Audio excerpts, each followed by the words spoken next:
The warmest of welcomes from The Guardian Film Show, here to take you by the hand, escort you across the road to the local cinema and generally see you right. It's our pleasure, our duty. Whatever the faults of The Guardian Film Show, let nobody say it doesn't look out for its own. Coming up on this week's show, one renegade director doffs his cap to another in Abel Ferrera's Pasolini. And if it's autumn, it must be high time for another Woody Allen movie. It makes perfect sense. It's Irrational Man. I haven't been able to perform in nearly a year. But we begin by printing, or at least reviewing, the legend that is Brian Helgeland's biopic of the Krays. Flag down that cab, fire up that fag. We're off to 60s London, and it may get a bit leery. Tom Hardy is Reggie Kray, the tough, no-nonsense East End gangster. I come here for a proper shootout. And Tom Hardy is Ronnie Kray, the wired, psychotic East End gangster. You won't mind if I fight back, will you? They're in cahoots with the American mob, scheming to conjure the city into a European Vegas. The love of a good woman may just keep them in check. Then again, it may just as easily not. Joined on the couch by Benjamin Lee and Catherine Shoord. Ben, you a big fan of the East End gangster milieu? Well, not lately. I think it's kind of fallen into this horrible kind of DTV, poor man's kind of motley gangster film. This is kind of, I hoped this would kind of bring it back to where it used to be. You'd think so with Tom Hardy involved in both roles, but it doesn't really elevate it much from some of the crime dramas we've seen lately. Tom Hardy playing both Krays is an interesting idea, but at times it kind of feels a bit like you're watching a sort of an Saturday Night Live sketch of Tom Hardy doing a one-man play. Because he kind of, I mean, as Reggie, he kind of does convey the charm that's needed because it focuses so much on the relationship with his wife, which is kind of a bad thing too. But as Ronnie, it's so cartoonish. You know, he does this kind of almost Bane voice when he speaks to him. The eyes are always crazy. It's always at 11. There's not much subtlety in the performance at all. You know, even though I think there could have been when I was playing it. But so there are some scenes which are kind of unintentionally funny.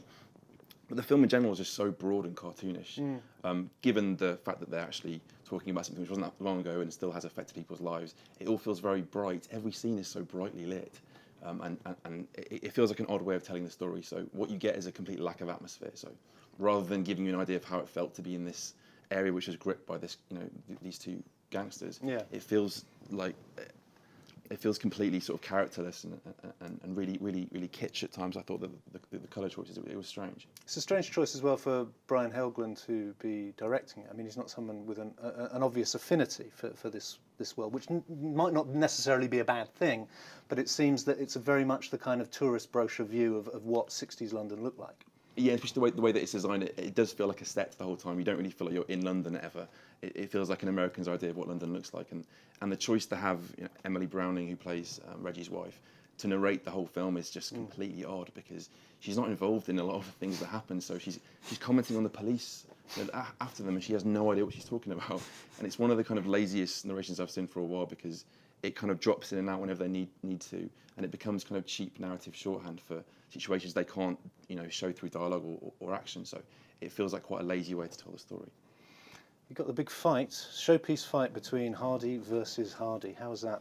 I think that plays into what Ben was talking about where this sort of gimmick feels most like a gimmick rather than sort of quite an inspired thing. Because you've got, it's like Back to the Future 2 or something. It's like, it's Michael J. Fox 3 times, it's that. And so, but you can still tell when it's the back of somebody else's head. You can still tell why they've shot it like that. And I agree that I think his Ronnie is a bit broad sometimes. But then I think that's the fault of the direction and the fault of the film and this general cartoonish level. So the scenes with the mafia are ever so, who is that guy that plays the mafia guy? Oh, Chaz Palminteri. Yeah, it's just like, oh my God, you couldn't, that just the go-to guy for that. Okay. However, I think Hardy is pretty good. I think it's the direction that's less good. So I think it's sort of a 4 to 5 star performance in a 2 to star, film. I 2 to 3 star film. And I agree about Emily Browning. And without spoiling it, there's a problem in terms of the narration that is exactly the same problem as in Me and a Dying Girl. in terms of its sort of meta shortchanging you, and it's very, very annoying. It's very, very annoying. But a kind of smart writer and director can make that seem interesting. Yeah, I think that is sort of a problem with it. Sunset Boulevard stuff, isn't it? Yeah, it is. Yeah, and this is a long way from Sunset Boulevard. It's a long way from London as well, as Ben says. It's a strange old film. I wish it was a little bit better, I'm afraid. Because there's so much there to tell, and there's so many interesting stories, but the whole thing feels very plain. A lot of the dialogue's really on the nose. There's a whole bit where she's talking about them running off into the sunset. She's like, but he's got to do one last deal. It's like, it's a dirty deal for a clean life. Like that just sums up the kind of hackneyed kind of dialogue you get, which kind of you'd expect with Tom Hardy involved. It wouldn't feel like a TV drama, but it's surprisingly quite flat, I found. Yeah, and it's funny, we were comparing it to Locke, which is such a stripped-back performance from him, and you were saying it's funny how you wouldn't imagine that this would be less gripping than just Tom Hardy in a car. And so this, everyone was terribly excited about the Tom Hardy double performance, and, would it be a bit more like Brosnan and all that sort of thing, which actually I didn't really like anyway. But yeah, it's strangely... Bronson, you mean? Bronson. Brosnan would be the Pierce Brosnan biopic. I'd watch that. That'd be amazing, he'd nail it, Also, he's done so many bruises by this stage as well that this feels like one of his kind of real neutered, kind of sanitized, bruiser roles. They don't really show you enough of the complexity of the Krays. They just think by Tom Hardy playing them so in such opposite ways that you'll see, oh, this one's crazy and this one's nice. But that's about the level of subtlety they really get to. And it makes Reggie seem nicer, because he's sort of so amping up Ronnie. It makes Reggie the sort of de facto hero, which is there's something a little bit queasy about that. Probably not very nice, actually. Especially by choosing the romantic kind of plot to kind of lead the film, it does soften him, I think, perhaps too much, given the stuff that he did, which again is a bit queasy. That's Legend, providing us with 2 Tom Hardys for extra East End hardness. Next up, we turn our attention to Irrational Man, in which Joaquin Phoenix plays a depressed philosophy professor with murder on his mind. And ahead of the film's release, Catherine sat down with co-star Parker Posey and talented first-time filmmaker Woody Allen. I can't write. I can't breathe. I couldn't remember the reason for living. And when I did, it wasn't convincing. Word around is your philosophy professor's got a bit of an alcohol problem. Oh boy, that's just one of his problems. I just hope you're not starting to care for him too much in the wrong way. Is there such a thing as original thought? Yes, there must be. There must be such a thing as original thought, because there have been thoughts that have been spontaneous and original, and it's probably what makes a genius. Life's ironic, isn't it? One day a person has a morass of complicated, unsolvable problems. What the hell are you doing, Abe? And then in the batting of an eye, dark clouds part, she can enjoy a decent life again. It's astounding. Is murder ever justified? This is a very debatable thing. I always come down on the side of yes, it is. And one could argue there are instances clearly where it would be if you were preventing, the death of someone else, some innocent person, or many innocent people. No one would argue with the fact that if you murdered somebody who was about to blow up 100 children, so yes, I do think it is. A neighbor of mine passed away, and it was funny. I live in New York City, tons of people around, tons of people in my building, but it was interesting to see that there were some people that weren't that sad that he had passed away. You know what I mean? Yeah. Anyway. But do you... Because there is that, the world would be a better place if that person wasn't. The dizziness and anxiety had disappeared. I was happy and enjoying the joy of living. What happened to the philosophy professor? Christ, you were like a caveman. I heard that you had a theory about Abe. You promise you won't tell? You have my word. Is there anyone that you think at the moment could do with? My list would be, there'd be nobody left but me. I mean, my list goes on endlessly. That's really nice for us. Oh, you'd be, you know, toward the bottom of it. But, you know, I mean, I'd start earlier with more prominent people. But eventually, you know, that's the problem with that kind of thing. Sooner or later, if you have the ability to choose and you're the one making the choice, sooner or later you eliminate everybody. Catherine, I know you're a big, long-time fan of Woody Allen. How's that working out for you? Yeah, it's difficult. It's a difficult time because, you know, there was the height of Blue Jasmine, and then there was quite a vertiginous slump to Magic in the Moonlight, and then this is it's a kind of, you know, made a few steps up the rock face from that. Not many though, and you know, it's one of those sort of little flimsy little fables he does now, like Match Point was really, I think, or like any of them have been really in the last few years, apart from Blue Jasmine. Kind of first drafts. Yeah, you just think, totally. now go back and really kind of add to this. Add a bit more in there, yeah, and it's just this sort of silly little conceit, and it's just irritating and boring.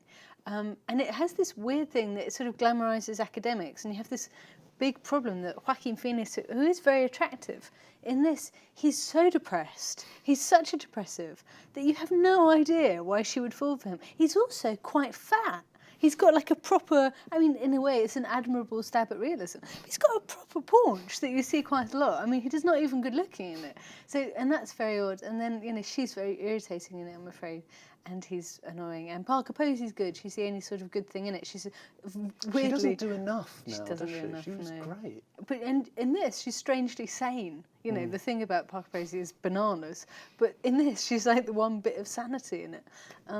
But it's irritating, and it's sort of, there's something condescending about it, and it's just so frustrating. I wonder if it wasn't Woody, I would feel any differently about it. You just feel so annoyed. It's interesting that he makes these films that glamorise academics, and that he hasn't himself been to university, and so he's got this strange idea about it. It's like the new Welbeck novel. He hasn't been to university, and he's really interested and sort of overestimates the sort of interest of academia, I think.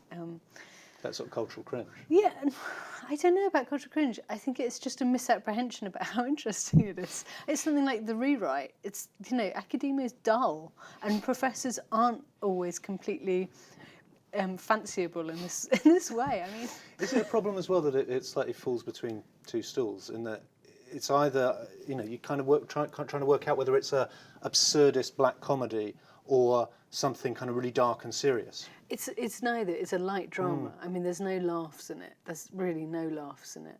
I mean, there just aren't. And it's just not black at all.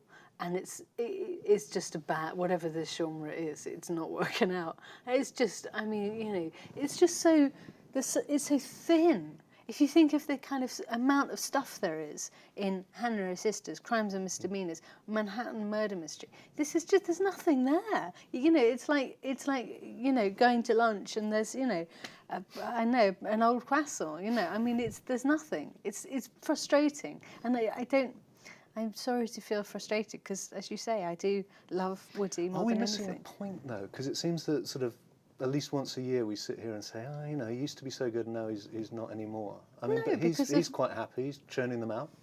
Yeah, I'm not sure that that's the mark of a great filmmaker. No, I'm not saying, but he's not going to change, is he? I mean, we keep change. Kind of... He did change. Blue Jasmine, it changed. That's slightly overpraised, wasn't it? It was slightly overpraised, but it's a hell of a lot better than this. I mean, you know, he really went for it. He really went for the kind of dark drama, you know, there was real emotional force there. You know, and you could talk about why that was in terms of perhaps Mia Farrow and, you know, him having real feelings about women that kind of have tantrums and go crazy and do things that they might regret, say things that might not be true or might be true, but they, you know, it all blows up and it's not good for anyone. He definitely feels something about this. With this, you don't feel anything. You don't feel anything about any of them. And these muses that he has rotating, so Emma Stone, Scarlett Johansson, one doesn't feel he feels anything for them. Maybe it's because he's not sleeping with them, but maybe that's, you know, an understandable thing. With Mia, with Diane, with all these others, there was a complexity there, wasn't there? And he empathised with people like Judy Davis, you know, and he was interested in Diane Wiest, and they were interesting.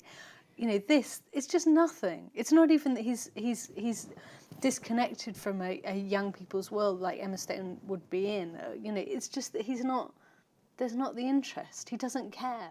Joaquin Phoenix makes a killing in Woody Allen's Irrational Man. And bringing down the curtain on this week's show, we have the great Italian director Pier Paolo Pasolini, reincarnated in the form of Willem Dafoe and wending his way towards a rendezvous at the beach. Let me be frank with you. I've been to hell, and I know things that don't disturb other people's dreams.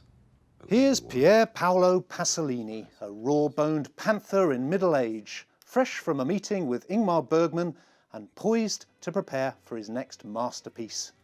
Each morning he's woken by a hug from his elderly mama. Each night he prowls for rent boys down at the station. He's asking for trouble, and sure enough, he'll find it. Ben, the problem that I always have with biopics is that you always end up thinking, oh, there's Anthony Hopkins as Nixon. There's Anthony Hopkins as Nixon. But this time, with Willem Dafoe as Pasolini, he was brilliant, I thought. Yeah, I mean, he certainly looked the part. I think in certain ways he did fill the role. I mean, you have to get past the fact that he's speaking in an American accent throughout the whole film, which does take a bit of getting used to. I think mainly when he kind of flips into Italian suddenly and just suddenly says, "Mama," and he's like, "Oh, you're American seconds ago." But I think he looks the part, definitely. And I think compared to other biopics as well, you get so bored of sort of generic biopics, especially in the week of Legend being out, which is a very formulaic biopic. Yeah. At least this is, it's not even a biopic, it's one day in the life, it's the final day in the life. And I did admire that they were trying to do something a little bit different, and you get this kind of almost stream of consciousness. You get kind of scenes from his final day, as mundane as they might be, with scenes from his work in progress Petrolio, and then scenes from the film that he might make, and it all kind of fits into, as he might be imagining it as it happened, which is kind of an interesting way of telling it. It works in some ways, and it doesn't work in others. I think near the end, you finally understand that it's not all random, and that there is kind of a really nice, poignant comparison made between scenes from his film and what's happening to him in real life. But I'm sensing a but there. What didn't work for you? But I think that worked to an extent. But I think it's a very short film. It's 87 minutes, and you leave with some of an idea of the character, but I don't think you leave with a very full idea of him. And I don't think the ending is as powerful as it could be. And I think he is good, but. Yeah, the American accent thing did take a bit of getting used to, and I think it's odd because the film is deliberately inaccessible at times, and it feels like having Willem Dafoe in, and the fact that the dialogue is mostly in English, is almost like it's an accessible decision for an inaccessible film. So it's kind of it was interesting to me. It's a very impressionistic take on Pasolini's life, though, isn't it? But you liked it, didn't you? I thought this was great, yeah. Did you? Yeah. Did Why? you not? Why? Coming after seeing Ferrara's last film, Welcome to New York, which is ostensibly about kind of similar high-charged material, which was just completely kind of over the top and brilliant in its own way. I like the fact that this felt much more restrained and minor key and strange. It's a kind of strange film. And I thought Dafoe was brilliant. Yeah, I know what you mean. I think that, like Woody Allen, he's making films really for himself. And and that's a good thing. And I thought it was interesting in its difference from Welcome to New York, and it's clearly in many ways more accomplished than that film. Although I enjoyed that film rather more. I think it's also a sort of mission statement. He's so empathises. Yes, there is that. And it's just him sort of saying what he thinks about cinema through this guy, and that sort of got on my nerves after a while. I'd rather he just gave a speech about him. And it's so kind of singular. It's so Ferrara, and now his next film is being funded by Kickstarter because it's so singular. He's so kind of making them for himself. I don't know. It's good. It's worth seeing. It's undeniably good, but it didn't have the genius that for me it was required in order to justify this kind of take. You preferred the more brazen Depardieu with his cock out in Welcome to New York. Who wouldn't? You get cock in this too. You get a lot of cock in this. You get Depardieu cock. No, and that's a thing of wonder. It is. But quantity, not quality. Coming to rest around the groin area, that's this week's Guardian Film Show. Apologies and thanks to Catherine and to Ben, and apologies and thanks to you for watching. We're back next week.